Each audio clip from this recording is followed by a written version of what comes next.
Walmart oof.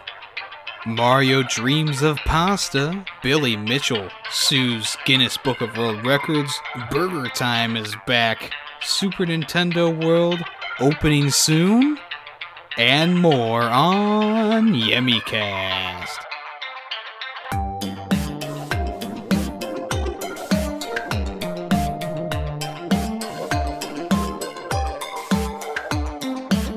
Hello and welcome to YemmyCast, a video game podcast on YouTube, Spotify, SoundCloud, and iTunes, Apple Music, Apple Podcasts. That's what I'm saying, Apple Podcasts. Welcome, welcome, welcome, welcome. Thank you for joining me on this fantastic Wednesday afternoon at 4 p.m. Eastern Time. If you're here for the premiere on Wednesday, September 18th, 2019, thank you so much. If you want to, you can also join me on Sundays at 9:30 a.m. Eastern Time as well to catch the weekend podcast. The podcast is available on both days on all the other platforms as well, so if you want to, you can check me out on whatever site you so choose from the list that I gave out at the beginning of the podcast. Anyways, thank you for listening. Glad you're here. We have a good amount of news this week that happened within the week, and we'll be getting to that toot sweet. Just want to say thank you once again for coming around. It is a pleasure doing this for you guys and going over all the news and making a fool of myself by mispronouncing words and stuff like that. But you know, we'll eventually grow out of that, right? Anyways, this episode is sponsored by no one, so let's get chugging along. Looks like something sinister is afoot. Well, maybe not sinister, but it looks like copies of Zelda Link's Awakening is already sneaking out into the hands of people. Ooh, 3 days before launch? It launches this Friday, the 20th of September? Yeah, so almost, about 3-4 days in advance. People are already getting the game in their hands. Now, how are they doing this, you may ask? Is it through an illegal download? Is it through a VPN? VPN? Is it some sort of black market scheme? Are they using Bitcoin, Dogecoin? Well, I'll tell you that they're not using Bitcoin, but it seems like a bunch of copies of Legend of Zelda are being sold in Chile and the USA, America. And in Chile, it's being sold early at a unknown shop. The picture just shows a Switch Mini and The Legend of Zelda Link's Awakening in a glass case by the user at Cyfurious. And he also posted a photo of himself with 3 copies of the game. So that doesn't seem too questionable. The store, obviously is releasing it early for some reason, who knows why, in Chile. But if we scroll down, story coming out of Los Angeles from a Reddit user named California King. He showed off his early copy of the game, which he got in a back alley type deal. He replied to the original post saying, "The guy who I bought it from even said he works at a warehouse. I kind of had a feeling there was something shady going on. My friend got a whole box of extra missed shipments at the place of his employment. 24 extra. He sold me one for $25. Okay. So that seems a little bit more shady. The box fell off the truck, right? I haven't really heard about something like this since Modern Warfare 3, there was a bunch of, I think it was in France, there was a bunch of boxes of the game being sold in France or something like that, but, very interesting debacle. But if you want to go the more normal route of things, Walmart, America's favorite store, appears to have broken yet another street date as it released early the Link Amiibo and, of course, The Legend of Zelda Link's Awakening, and the Switch Mini. It all just keeps piling on. Walmart isn't very smart, we all know this, but the retailer Walmart appears to be selling a number of copies of Amiibo and the game ahead of time. There's also the new wave of Amiibos that they're selling early as well for Smash Brothers Ultimate, which is Ivysaur, Squirtle, and Snake. And now people have been showing up and saying, Link's Awakening amiibo is also available, which is supposed to be out on Friday along with the game's release. At Video Game Deals tweeted the other day saying apparently the new wave of amiibos are $12.96 via Walmart, in-store only, comes out Friday, but Walmart doesn't care. And they posted a picture of Ivysaur out of his box and Snake in his box on the person's couch. He also came out and said, or someone else came out and said he can confirm it because he saw the Squirtle amiibo at his local Walmart as well. Another person came out and said the Walmart near me had them on sale, and he was also able to buy the Link's Awakening amiibo, no problem. I don't know if this is all the Walmarts in the world, but there seems to be a good amount of Walmarts that are accidentally putting them out early. And it seems to be more than one store, of course, since people around America, probably maybe around the world, not sure where these people live, of course, but maybe around the world, they are finding amiibos at Walmart. So if you have a Walmart near you, maybe you might want to skedaddle on down there and see if you can pick up a early copy of Link's Awakening, or maybe snag a few amiibos before people officially go out and buy them. But let's move on to the juicy one, because someone already has a Nintendo Switch Lite from Walmart. Walmart. So, a Nintendo Switch Lite is supposed to release once again the 20th of September, and a lot of people are looking forward to getting one, and they're patiently waiting to get one. But the Twitter user named David Reed, at DJ Dave Reed, posted on Twitter that he bought a Switch, and he of course provided some proof, which I'll talk about in very soon. So he managed to pick up the Switch Lite early from a Walmart store in Georgia.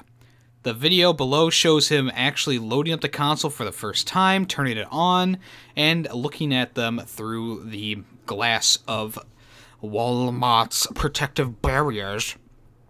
So he on September 11th, he actually went to Walmart, bought a Switch, he turned it on, he's actually playing it, and then someone was a little bit skeptical of it, of course. Well, a lot of people are skeptical of it, of course, but he came out with another picture showing his receipt, and it shows Walmart from Georgia, Switch Lite, $199 plus tax, which comes out to about $212.93. Date of sale, September 10th, 2019. So I guess he waited a day to post it on Twitter. But yeah, it's pretty crazy. It's pretty crazy. And the video actually shows him booting it up. He goes through the setup for the Switch Mini and Lite, and that's all. So obviously Walmart has screwed Nintendo a little bit, or screwed the normal consumers of Nintendo a little bit. I'm guessing a lot of these people were just at Walmart, like this guy and the people who got the amiibos and stuff like that. They were just at Walmart and just saw that, hey, it's available for some reason. Dollar signs lit up their face like Mr. Krabs, and that was the end of that. Of course, I do also believe that some of these people are buying the game legitimately just to play it, but yeah, it's a very interesting. This obviously isn't the first time that Walmart's done something like this. I don't know what other game. I think like I said, Mario Warfare 3 was of course released early. I think it was in France, but I'm not sure what other games that they put out early. But it seems to be a running trend according to a lot of these articles. So whether it's in a back alley deal or Chile or Walmart, you may be able to pick up some new Nintendo hardware, some new Nintendo games before their official release date. Now, there is only, like I said, 2 or 3 days before these games and things actually officially release, and I don't think that the Switch Lite is going to fly off the shelves. I do think Link's Awakening will be picked up by a lot of people, of course, and the amiibos are pretty popular. Not sure about the Smash Bros. One, but obviously the Link's Awakening one is probably going to sell pretty well. So, if you really, really, really want to, I suggest going down to your Walmart and seeing if they have an amiibo or whatever you're looking for early, and just pick it up. No harm done, because Nintendo still gets paid, so everyone wins, sort of, unless they're selling pre-ordered amiibos, which would be a biggie ball stain. But more news on that if there is new news. I'll talk about that either on the weekend or next week. But for right now, that's all we got. So we're just going to move right along. That is right, we are moving on to E3 is going to be rebranded next year as a fan, media, and influencer festival with quintainment and 10,000 more attendees allowed. So E3 2020, of course, is already being set up, teased, whatever you want to call it. It's been around since, oh geez, I don't even know. Oh geez, Rick.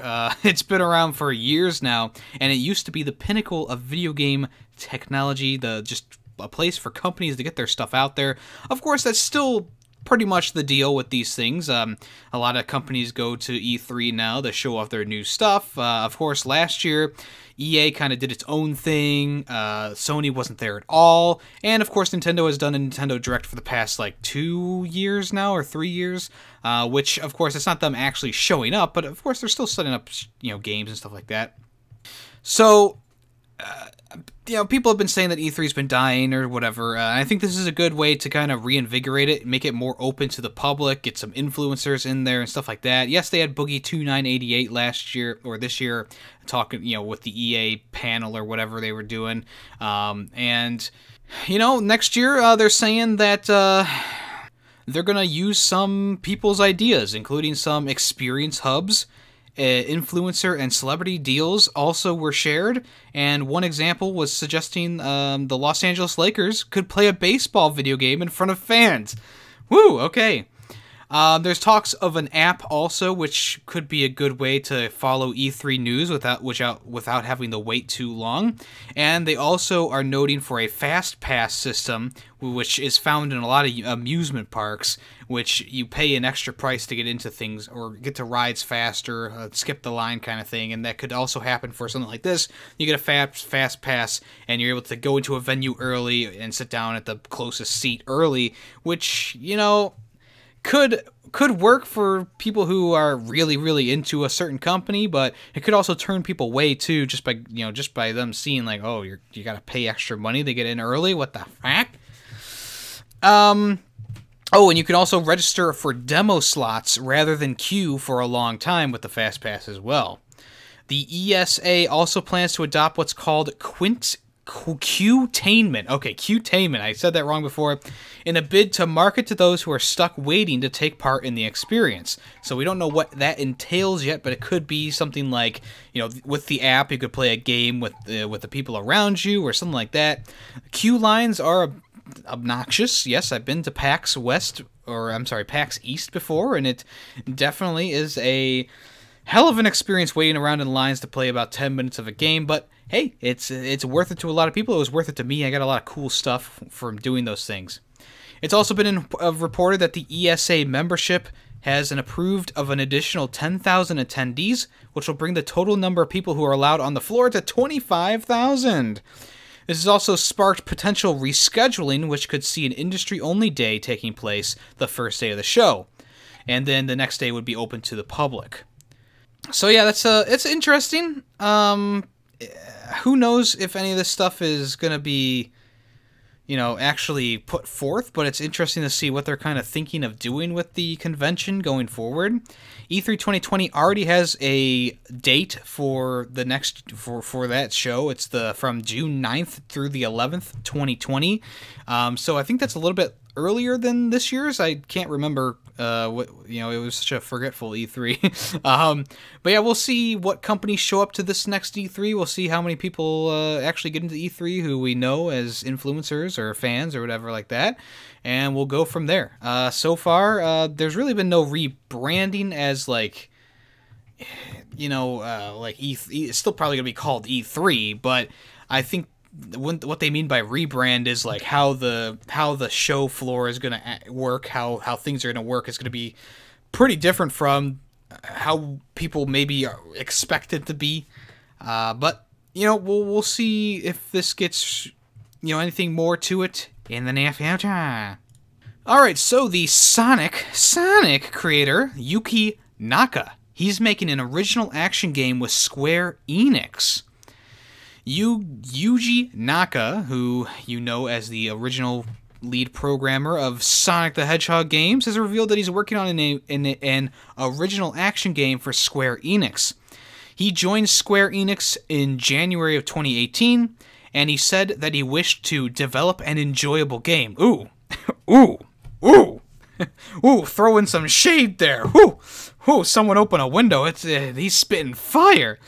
In a new message posted to his social media channels the morning that this post was made, he wanted to thank his fans for congratulating him on his 54th birthday. He also refers to an original game that is currently being made by Square Enix. Here's the full message that he posted. Thank you for your birthday message. Today I am 54 years old. How many games will I be able to make by my retirement age, including the original action game that I am currently making with Square Enix? I'd like to work hard to develop a game that everyone around the world can enjoy.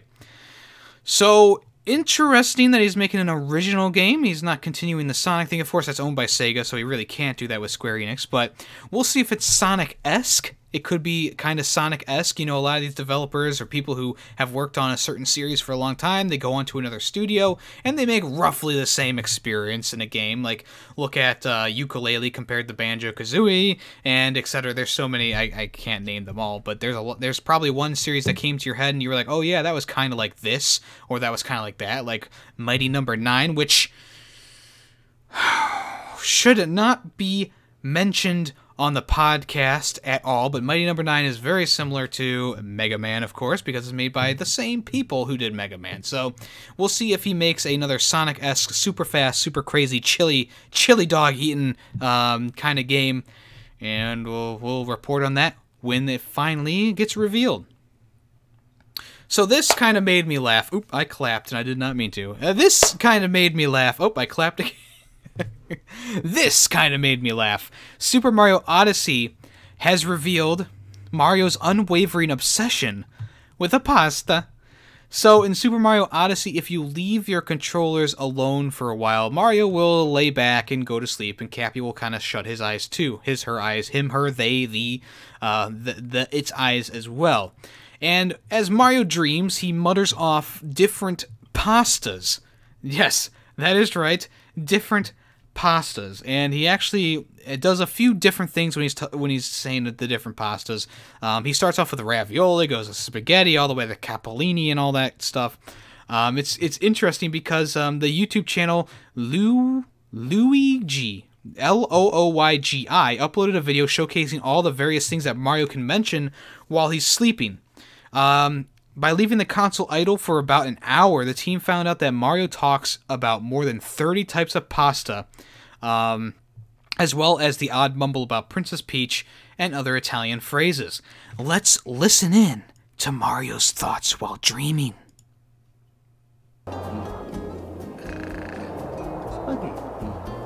Spaghetti.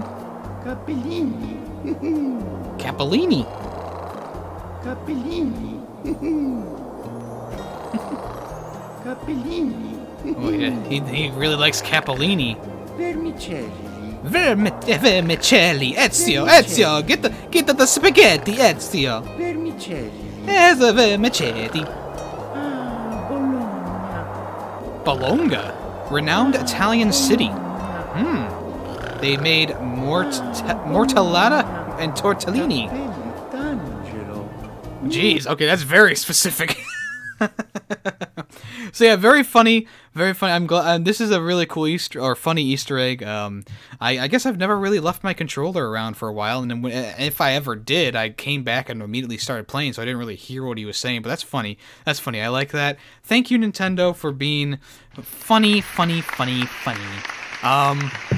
So yeah, if you want to check that out for yourself, just leave your controller on, or Mario Odyssey on, and your controller idle, and eventually Mario will start dreaming about his favorite pastas of tortellini. Oh yes, a princess, a peach, a mushroom, Okay, that was a... Okay, let's move on to... there's going to be a new free-to-download racer called Asphalt 9 Legends. and it's gonna be released in October with a special skin for the Nintendo Switch. It's coming on all platforms, Xbox, I believe PC as well, PlayStation, and Switch. And the Switch version is getting a free skin that looks like a Switch. It's going to be black in the middle and red and blue on the sides.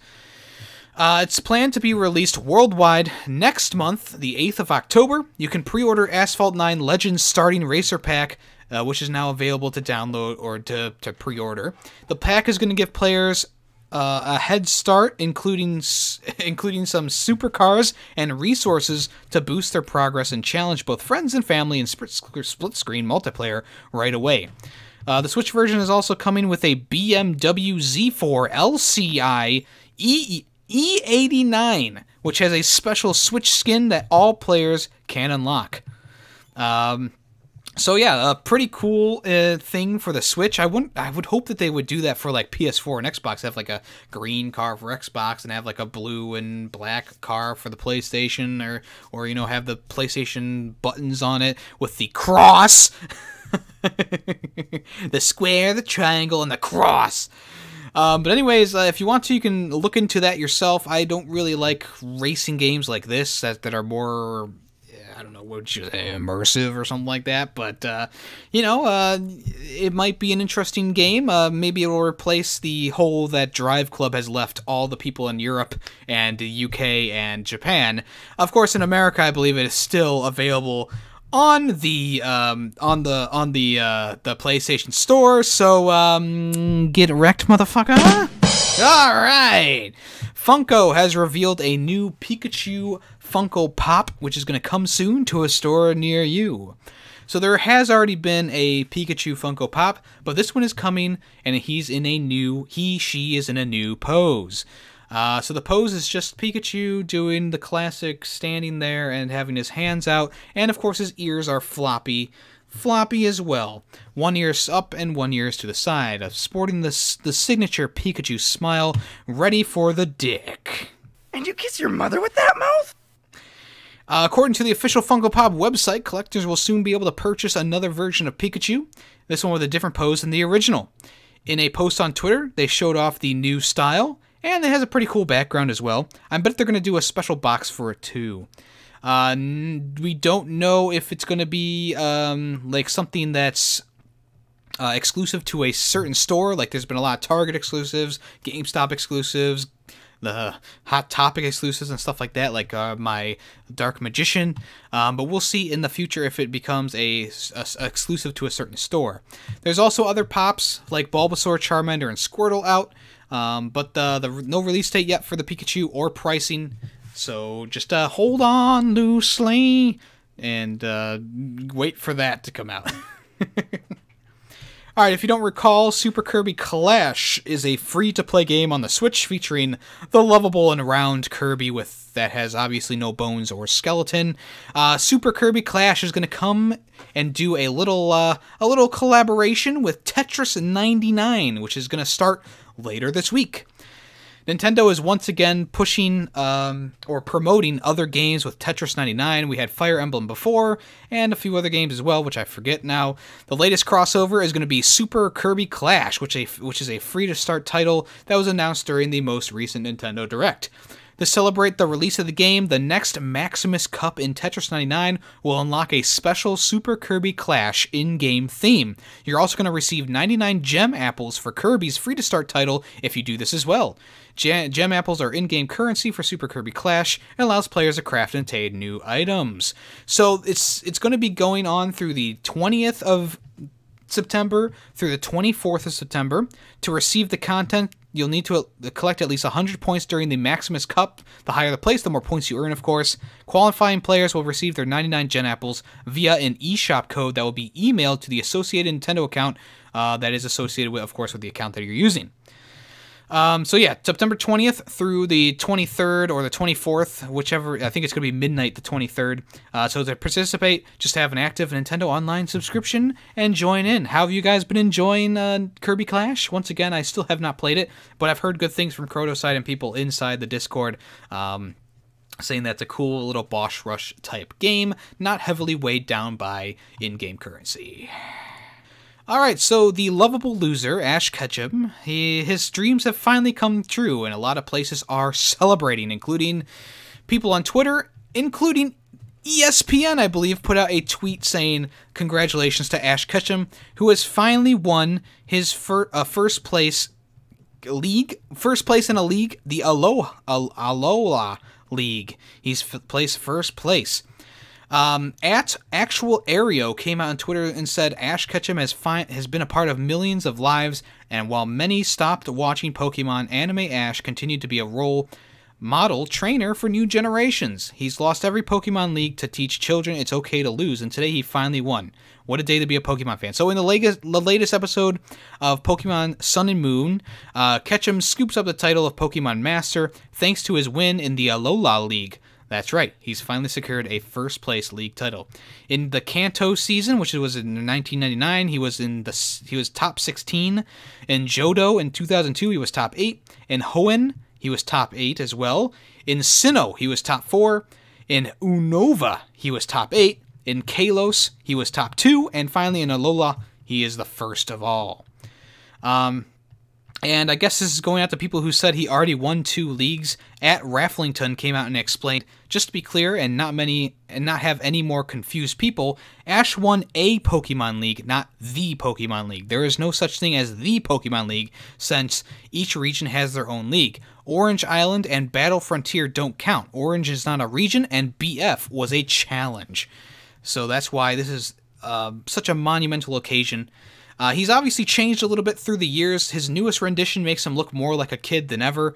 But people, they don't mind. People still love Pokemon. Kids are still loving Pokemon, and I still enjoy the odd Pokemon here and there. And of course, Iovio Gaming is opening up Pokemon cards on his channel, which is a cool little reminisce to the old days. And of course, I still love Max Mofo, and he puts out a lot of Pokemon content. So I'm still up to date with a lot of Pokemon things, just not sure how it all works anymore. All right, so the infamous, that's right, infamous Billy Mitchell. He's threatened to take legal action against high-score sanctioning bodies. He's taking legal action against Guinness Book of World Records and Twin Galaxies. But anyways, if you don't know, Billy Mitchell was best known for claiming high scores in arcade games like Donkey Kong, Pac-Man, and the like. And he was stripped of his official records he's of course threatening to take legal action against Twin Galaxies and Guinness World Records. Mitchell's lawyers earlier this week sent a letter to both parties demanding that they retract their claims against the King of Kong star and restore his scores to the world record leaderboards. This is all stemming from a 3-month investigation accusing Mitchell of using emulation to archive his high scores and resulted in his longtime rival Steve Wybe being recognized as the first million-point player holder in Donkey Kong, which is the old arcade classic. The legal letter states Mitchell was defamed by Twin Galaxies in the findings and in the posts on the organization's website. During this period, Twin Galaxies also wiped records that were reportedly not in question and banned Mitchell from competing in future leaderboards. One of these was a perfect score on Pac-Man. It also mentioned how Twin Galaxies allegedly did not give Billy Mitchell a fair opportunity to provide evidence or prove his innocence during the period, and Guinness never conducted an investigation into the Pac-Man records. The letter can be viewed on the Speedrun subreddit and comes attached with a 156-page package of materials defending him. Guinness and Twin Galaxies have been given 2 weeks to issue a retraction, or further legal action will be taken place. Mitchell's attorneys also want Guinness to conduct its own separate investigation since it did not when he was originally accused of cheating. Since losing his records, the King of Kong, I can't believe that's what they call him, has even gone to the extent of live streaming his million-point games, including one run he did last November. So it's been a big question mark whether he actually is a cheater or not these past few months, and I did not know that they actually stripped him of his title and then gave the title to someone else during that period of time. Of course, they definitely should have investigated a little bit further than just going, someone claimed that he cheated, so here you go, his greatest rival, who probably was the person who accused him in the first place. But whatever. Alright, so Ubisoft says that they won't be moving away from open-world game design anytime soon. It's their top priority. So during an interview with GameIndustry.biz, Ubisoft CEO Yves Guillemont spoke about how the company wanted to expand on its open-world game design, like in series Assassin's Creed, Watch Dogs, and Starlink Battle for Atlas, which I don't remember that being open world, but whatever.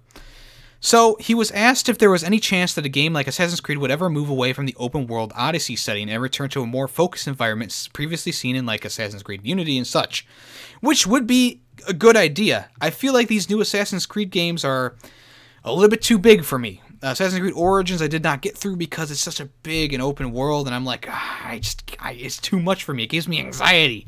And Odyssey is a little bit smaller, it's a little bit shrunken down, has a little bit more of a better pace to it, but yeah, it's still one of those games that I'm struggling to get through because I look at the map and I go, oh my god, what can happen next in this story that's going to take me from point A to a million miles away? So in a response, he said, no, our goal is to make sure you can have a Unity within an Odyssey. If you want to have a story of 15 hours, you can have it, but you can also have other stories. You live in that world and you pursue what you want to pursue. You have an experience. Many Unity-like experiences. I don't like how they're referencing Unity in this. Fuck Unity, and fuck Notre Dame. Shit, I'm gonna get so much shit for that. Oh, there it is. You stink! When queried if such a model was financially sustainable over a prolonged period of time, Guillemont said it was reflective of the times. It is sustainable because the world is big and the number of players that can play our games is immense. What we've seen in the last few years is the number of players that play our games is constantly growing. New markets are opening up and games live a lot longer than before. So at the moment, we see that we can continue to increase the investments because we know we have a return on the investment that can be quite long. As for microtransactions, the CEO of Ubisoft said it allows the company teams to continue creating extra content for universes that players love to be in. He is quoted as saying, "We have a huge team that continues to create content for players to stay in those universes they love to be in. The fact that we have some players buying items in these games is giving our teams a chance to continue creating the extra content, obviously dodging the true intent of the question." The next big open world game from Ubisoft is the Gods and Monsters game, which is created by the same team who did Assassin's Creed Odyssey, so it's going to be interesting to see what that's going to be all about. It's due out on Switch, PlayStation, and other platforms the 25th of February in 2020. So we'll see if that game is the same as like an Assassin's Creed Odyssey that has a huge expansive world and stuff like that. We'll see also if microtransactions are in play as well. I'm sad to see that they aren't going to pull microtransactions from their games. Obviously, people do use them to get boosts in the game and stuff like that, boost XP and loot boxes and stuff like that, and I still think it's kind of a scummy tactic, and I feel like they do give you enough, gold and stuff like that to make your way through the game without having to do that kind of stuff. This is just giving people incentive to spend money for a little bit of a boost that'll cut maybe 30 minutes of playtime out. So we'll see what happens in the future. Alright, so Super Nintendo World is going to redefine parks with wristbands that connect to your console. In Japan. In Japan next year. The chairman and CEO of Universal Parks and Resorts, Tom Williams, recently shared new information about the Super Nintendo World coming to Universal Parks in Japan at Comcast 2019 Media Communication and Entertainment Conference. The first version of the Nintendo theme park in Japan. Are you annoyed yet? It's going to be at Universal Studios Japan. It's scheduled to open spring next year, which would line up with the 2020 Summer Olympics in Tokyo, which is a fantastic idea. There'll be 2 rides available at the launch of the park, one known as Super Mario Kart and the other one called Yoshi's Adventure. Williams said it would redefine what a park experience is like, and when he was asked about what Super Nintendo World was going to be. Part of what's going to make this experience so special for guests is the ability to interact with the land and rides with the assistance of a special magnetic wristband that keeps track of scores and will interface back with your game console so that you can build on it and come back again, according to Williams. There's no new information about an American version or a European version of this park just yet, but of course if this goes off well, I believe there'll be more, more opening in the near future around the world, but for right now it is just in Japan. That is right, in Japan. So, you know, more news coming out, but this is a cool idea to have like this little wristband that you can, you know, do stuff with. It kind of reminds me of the 3DS thing where the Street Pass or whatever it was called. So that'd be pretty cool. And interactable landscapes and stuff like that. It might be a dream come true. Maybe this will be Disney-esque. Disney-esque. All right, so Burger Time is back, baby! Woo! BurgerTime Party is going to reimagine the arcade classic for the Nintendo Switch coming out in October. There is a new trailer out on Marvelous Games' YouTube channel depicting everything that's going to be new with the game. It's going to come later this year in fall 2019, which is pretty friggin' sweet, if I do say so myself. I remember playing Burger Time for a long time back in the back of the day. So the game is going to be a reimagining of Data East's 1982 arcade game Burger Time, which actually found its way to the NES back in the day as well.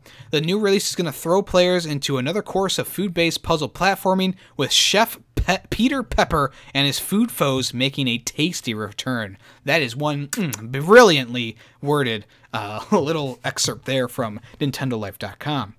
So in this game, you're going to be able to play, of course, the regular mode where you play as Peter Pepper, Jesus Christ, Peter Pepper.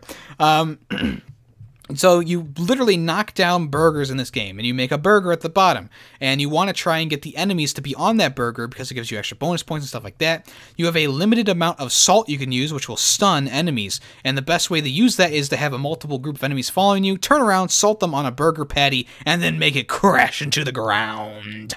New modes coming with co-op modes, and also you can now play as the enemies. What is this, Gears of War Horde mode? Yes, that is right. You can now play as the enemies. You can play as the pickle, the egg, and the sausage, to name a few.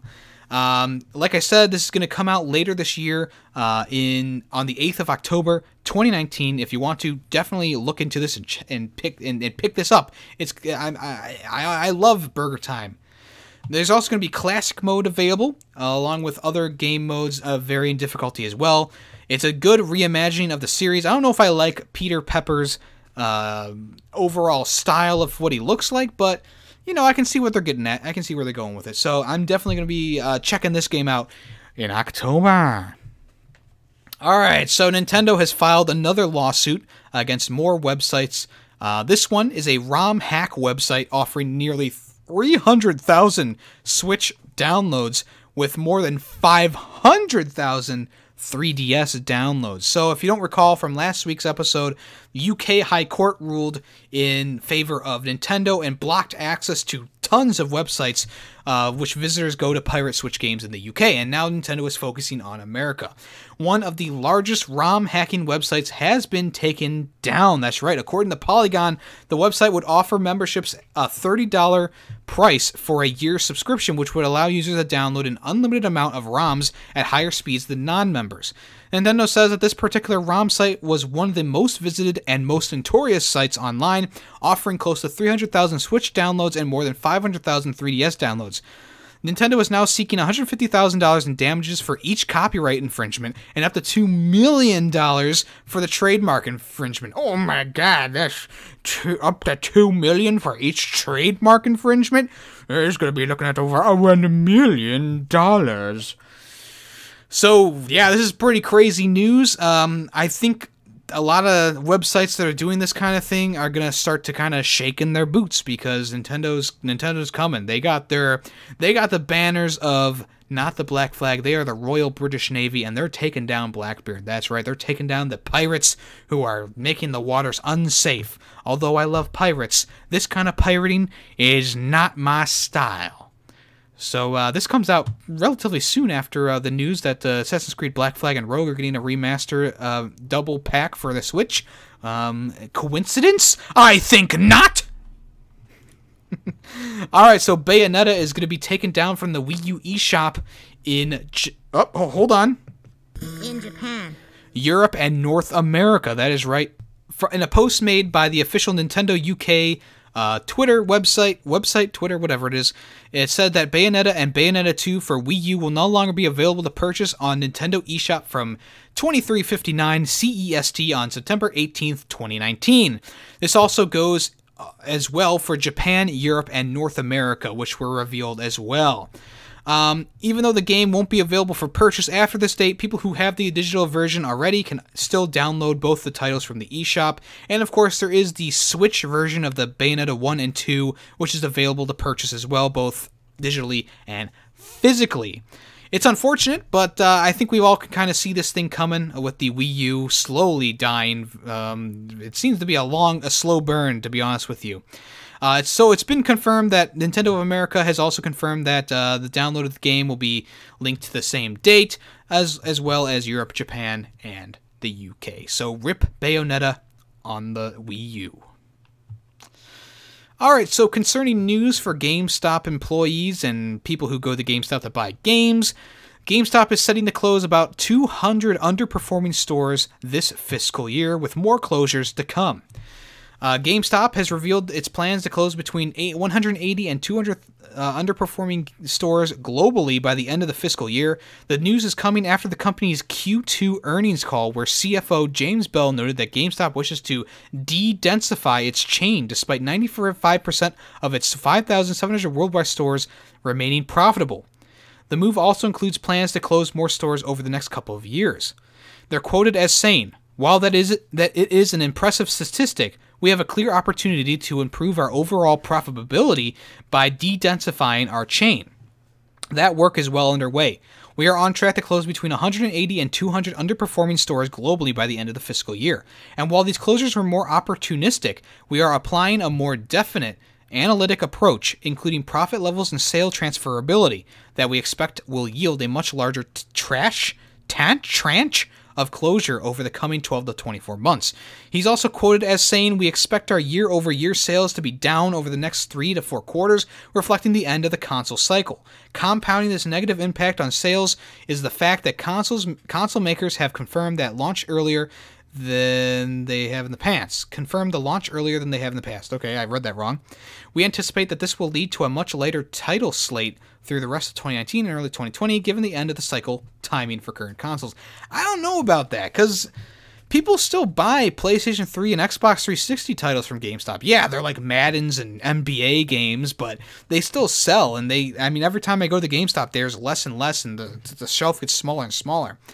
I think GameStop has an okay business model. I mean, they have both used and new games, and they allow you to pre-order and buy games. And sure, there are a lot of GameStops, but there's more Subways, and Subway stays open 24, around the world. There's literally, if you go down one of the main streets near me, you have like 5 Subways you pass within like a 5-mile stretch. It's insane, and they just opened a new one like literally right down the street from me. So if Subway can stay in business with 5 stores on the same street, I'm pretty sure GameStop can stay in business with 2 stores in the same freaking city. One of the things they tried to do back in the day was they tried to open up EB Games in America, and what happened was no one went to EB Games because they were literally down the street from GameStops, and GameStop, of course, has been the long-running store in America. So F in chat to EB Games in America. All right, good news. Good news, everybody. Sunset Overdrive is officially owned by PlayStation. Sony has confirmed it. So the Xbox One exclusive and PC exclusive is now PlayStation property. Now, speaking with Japanese publication Inside Gamers, the ever affable, what the fuck does that mean? Suzuki Yoshida has confirmed that the Japanese giant does now own Microsoft published title. SIE holds the rights to past Insomniac game works, he admitted. And is there a chance for a port? He said, "I'm looking forward to future titles." So he did not confirm there would be a port. Now, I don't know if Sony is going to be interested in reviving Sunset Overdrive since it is so closely related to Infamous, but Sunset Overdrive is a great game, and I think if they give it some life on the PlayStation, I think it could see some profitability there, especially if they sell it for about $20 like they do on Steam.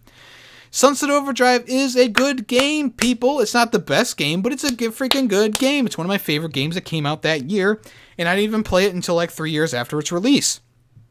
It's just such a great, fun little game. It's more comical and witty than like an Infamous type game. Even though Infamous is great, I think that Sunset Overdrive is a good contender and was going to be a good contender to be like the Xbox's Infamous. But of course, sales were not good on the game initially when it released, and of course, when a company doesn't see good sales, that means there's not going to be a sequel in the works anytime soon. So. We'll see in the future if it does get an official release. Of course, I'll be the first person to talk about it, and we'll go from there. What did you guys think of Sunset? Did you play Sunset Overdrive? Have you played Sunset Overdrive? The Steam version is really good. If you try streaming it, I believe there are some songs that will get you a little bit of a claim, not a copyright strike, a claim on your video. But other than that, it has a great soundtrack and it has great gameplay, and I would recommend it to anyone who likes Infamous type games. Alright, so we finally have some legitimate complaints about Borderlands 3. Okay, that was a little jab at people, okay? I apologize. That was just a funny joke. Borderlands 3. There's a little bit of uproar between with longtime fans who like to do co-op for their playthroughs. There is no vertical split screen option in this game. It's only horizontal. Now, you might be thinking, oh, that's not too bad. People are just being whiny bitches. Well, according to one representative from 2K, there are no plans to add vertical split screen at the time, even though people are having trouble seeing subtitles in the horizontal game mode. So Borderlands 1, including the remaster, Borderlands 2, Borderlands Pre-Sequel, and the Handsome Jack Collection all provide the option to do co-op in vertical mode, whereas Borderlands 3 is the first one to kind of not do that and have only horizontal mode available. Out of all the things to complain about, this is something a little bit more minor. It's not going to affect as many players, but if you are looking for that co-op experience and you don't like a horizontal screen, you might want to wait until they update the game or just kind of grudge through it. I'm sure it's not going to affect the gameplay that much. I know people are complaining that they can't see like lines of dialogue on the screen because of it, but I haven't seen too much of that. If you go to the Reddit page, you'll see a lot of people talking about it, but not so many that I'd be concerned about it. Obviously, 2K is going to probably add it in the near future. I don't think that they would just like be like, fuck them. But you never know. I'm still really enjoying the game. I'm slowly getting through it. I'm taking my time with it, of course. I'm kind of going through it. I can't really choose what guns I like the best in this game. They're all so unique and fun to use. Right now, I'm still using Flak. I'm still using the Skag, and it's just been a really great experience. So hopefully they can do something for these people who are having a little bit of a complaint. Alright, so Nioh 2 is going to test your might with an open beta in November. That is right, Nioh 2, which was confirmed at the Japanese Gaming Expo. It's going to have a release window of early 2020, and you can actually play the beta from the 1st of November through the 10th of November, which is going to be available on the PlayStation Plus or PlayStation Store. The PlayStation doesn't confirm it, but we'll probably need to pre-order the game to gain access to the beta. But maybe not. We'll have to wait and see on that one. Are you excited for Nioh 2? It's another Souls-like experience in the samurai setting. Nioh, the original Nioh, is a pretty great game. I haven't gotten through it myself. I think I have to restart the game because I haven't played it in so long. But, it was a very interesting concept having the different stances. It was very ingrained in the, ancient Japanese culture, the way of the samurai. So, yeah, we'll see how well this game performs, especially because it's going up against Cyberpunk 2077 and the Final Fantasy VII Remake. But we'll see what Team Ninja is going to cook up for its launch. Alright, so the Resident Evil spin-off, which is called Project Resistance, might not be what fans are expecting. Project Resistance got a trailer, some gameplay as well. It shows off kind of the core concept of the game. 4 survivors going up against one mastermind controlling everything behind the scenes. It's like a multiplayer spin-off. Project Resistance, I don't think it's going to be like as bad as Umbrella Corps, but Project Resistance is kind of like Friday the 13th or something like that, Dead by Daylight, where one person controls a monster, places monsters on the field, kind of like Zombie U. Zombie U, not Zombie, but Zombie U. Zombie U had this mode where one person would go up against the mastermind on the Wii U switchpad. What the fuck is going on? Your mother with that mouth? Anyways, you use the Wii U pad to place zombies on the field and bigger zombies and stuff like that, and you can take control of the zombies. Well, this game is kind of the same way. There's one person who is the overall mastermind who can place enemies on the field and control them, including the tyrant himself. X gonna give it to you right up the ass. So, we'll see how this goes. Apparently, there's going to be a card system for the mastermind, so he can only use what cards he draws from a set. And the survivors are also going to have access to unique skills, which will help them throughout the game as well.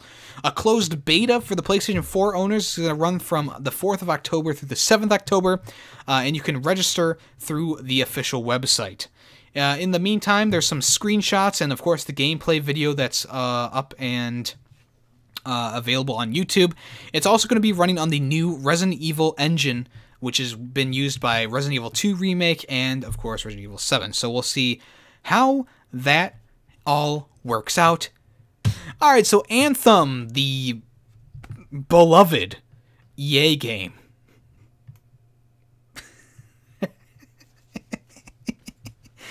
Anthem is coming to EA Access, which is going to be available on the PlayStation 3 and Xbox and PC as well.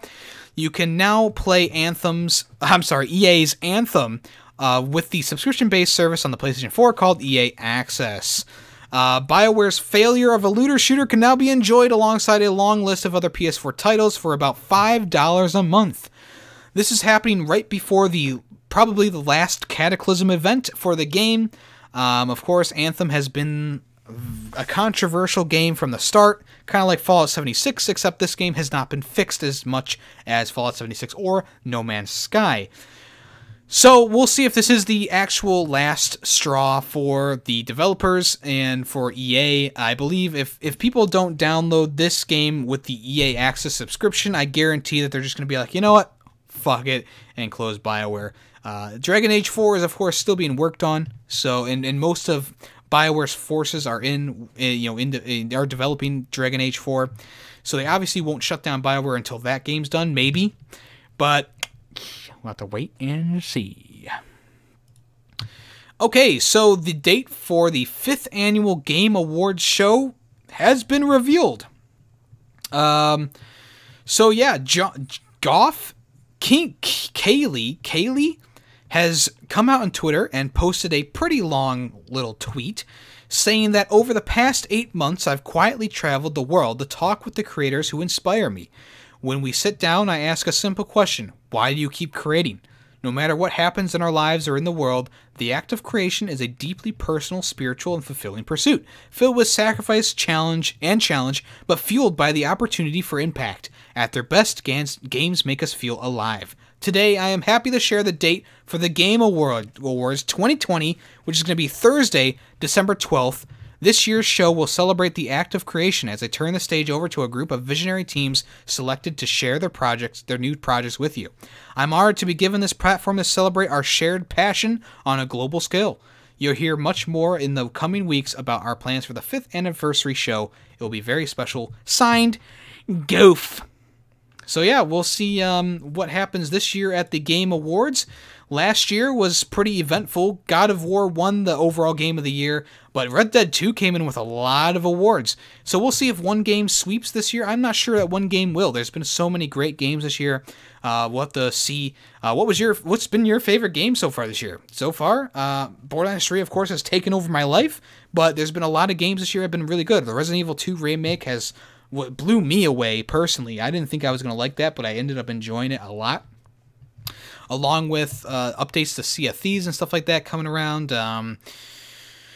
Just so many great games have come out, and we'll see what happens at the 5th annual Games Award show. Apex Legends is going to get a physical edition in October with 2 different boxed editions. EA's popular free-to-play battle royale called Apex Legends, which everyone knows and loves, slowly been dying recently. Anyways, there's going to be a physical version, and it's going to be 2 different physical versions with 2 different exclusive skins for characters, weapons, and of course some free money. It's going to come to retail the 18th of October, and the special editions of Apex Legends are each based on one of the playable characters, Lifeline and Bloodhound. Both come with 2 legendary skins and an exclusive banner and badge for the respective legends, as well as 1,000 Apex coins. The box versions are going to cost about $20, so that's actually a pretty good deal. Pretty good deal for a free-to-play game. What a joke. Interesting. I'm not sure if these are actually going to be physical copies of the game or if it's just going to be a download code like Fortnite and the other dumb games. I'm not sure. We'll have to see when they officially release. I mean, the box art's cool and what you get is cool. It might be worth $20 to some people. They're obviously putting this out before the holiday season to garner that old person response. Hey, Jimmy loves Fortnite, so here's Apex Legends. The guy at the store said that Jimmy would love this. Grandpa, Apex Legends sucks dick, you stupid noob!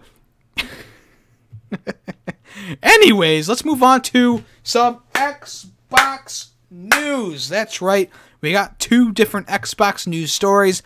Gears 5 has broken records as the biggest launch for any Xbox Game Studios game this generation. Thanks to the incredible support from our fans, Gears 5 has kicked off the holiday season strong, attracting over 3 million players in its opening weekend and setting new records for Xbox Game Pass with the biggest launch week of any Xbox Game Studio title this generation. The performance is easily doubled by the first week's debut of Gears of War 4 and made Gears 5 the most played Xbox Game Studio title in the first week since 2012's Halo 4. First week performance includes the 4-day early access period beginning Friday, September 6th, which was exclusive to Gears 5 Ultimate Edition and Game Pass Ultimate members.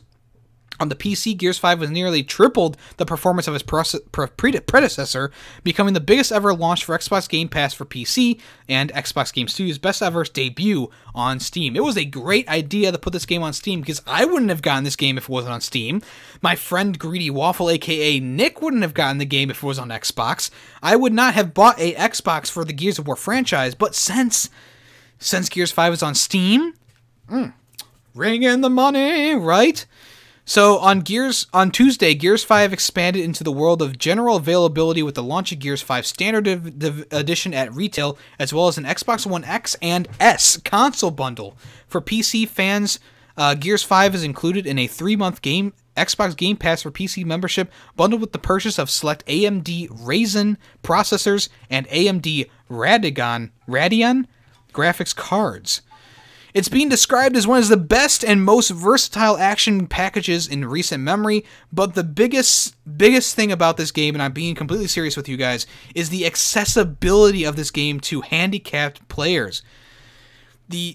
When you boot up the game and ask if you're playing with an adaptive controller right off the bat, it doesn't miss any punches, and it has a lot of good things in it for people who are deaf, with accessibility for people who have mental disabilities and problems with their hands. They can't hold an Xbox controller. This is something to be commended greatly for, because not a lot of games this generation have had something like this, where it's the big AAA release, and they're pushing the accessibility to all players all gamers out there. So, like I said, Xbox Adaptive Controller is supported, narrated UI and menus, improved subtitles, and more. It's the first AAA game to receive a perfect score from CanIPlayThat.com, being quoted as a deaf HOH accessibility masterpiece. I think Gears 5 deserves a round of applause for being so inclusive, exclusive, whatever you want to call it.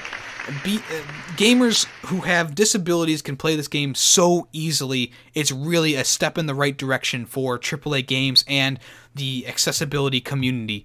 Alright, so finally today we have the last bit of Xbox news. Sea of Thieves Smuggler's Fortune content update is available now to download as of September 12th. Smuggler's Fortune is going to be the latest monthly update for Sea of Thieves, which is arriving September 12th. It brings players a host of fresh content, including new voyages to complete, loot to claim, unique pirate and ship cosmetics, and adorable animal sidekicks. We got parrots, we got monkeys, we got parrots, we got monkeys. Did I mention we have parrots? Polly wants a cracker. Starting with Smuggler's Fortune, the Bilgi Rats mercenary voyages will not only be free to accept, but also you'll be allowed to play.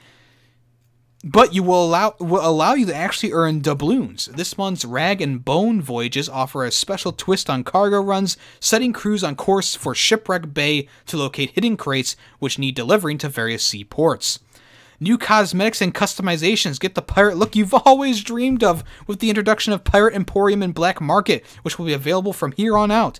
The Pirate Emporium is a new premium store which pirates can acquire exclusive cosmetic items, emotes, and pets using the new currency, which is called Ancient Coins, which is purchasable through the Xbox Store or directly in-game. You had me and then you lost me. You had me and then you lost me. Hey, you can show off your new unique sales set, which is going to be featuring the Bear and the Bird, which is inspired by Banjo-Kazooie series. Okay, you pulled me back in a little bit. You can also spend your hard-earned doubloons on special cosmetics newly smuggled into Duke's Black Market, including variants of sets that were previously time-limited. There's more loot at large on the seas than ever before, in case your pirate fortune is taken down by ancient skeletons. Rare new enemies who carry ancient coins that can be spent in the Pirate Emporium are to be seen on the battlefield. You can also send roaming skeleton sloops back to the depths and lay claim to their hoards of treasure. So, following hot on the heels of loot being added to Barrels of Plenty and the emergence of the Reaper's Chest, there are more riches than ever just waiting to be found or stolen. The Pirate Emporium and Black Market are both permanent additions to the game, while Rag and Bone voyages are temporary and will be replaced by a new activity with Sea of Thieves' next update in October.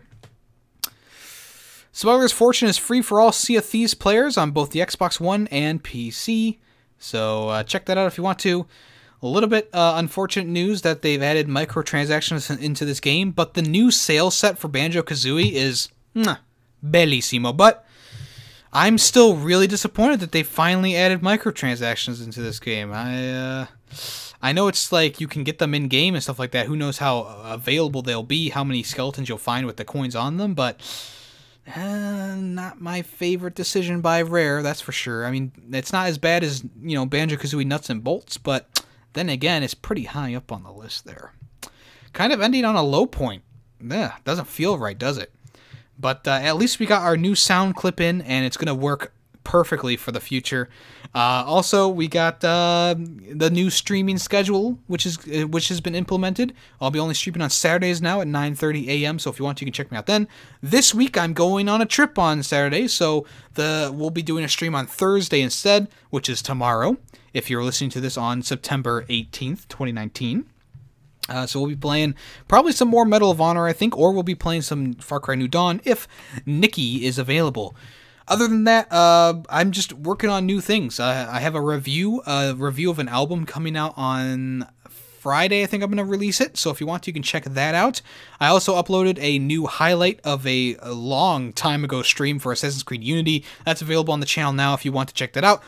At YemmytheFerret on all platforms, so make sure you check that out if you could, please. If you could kindly check that out, I'd be really appreciative of that. The thumbnail is really good. I love what I did with that.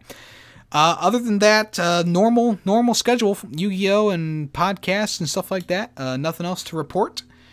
Yeah, I think that's going to wrap it all up. Thank you guys so much for coming to this episode of YemmyCast, a video game podcast.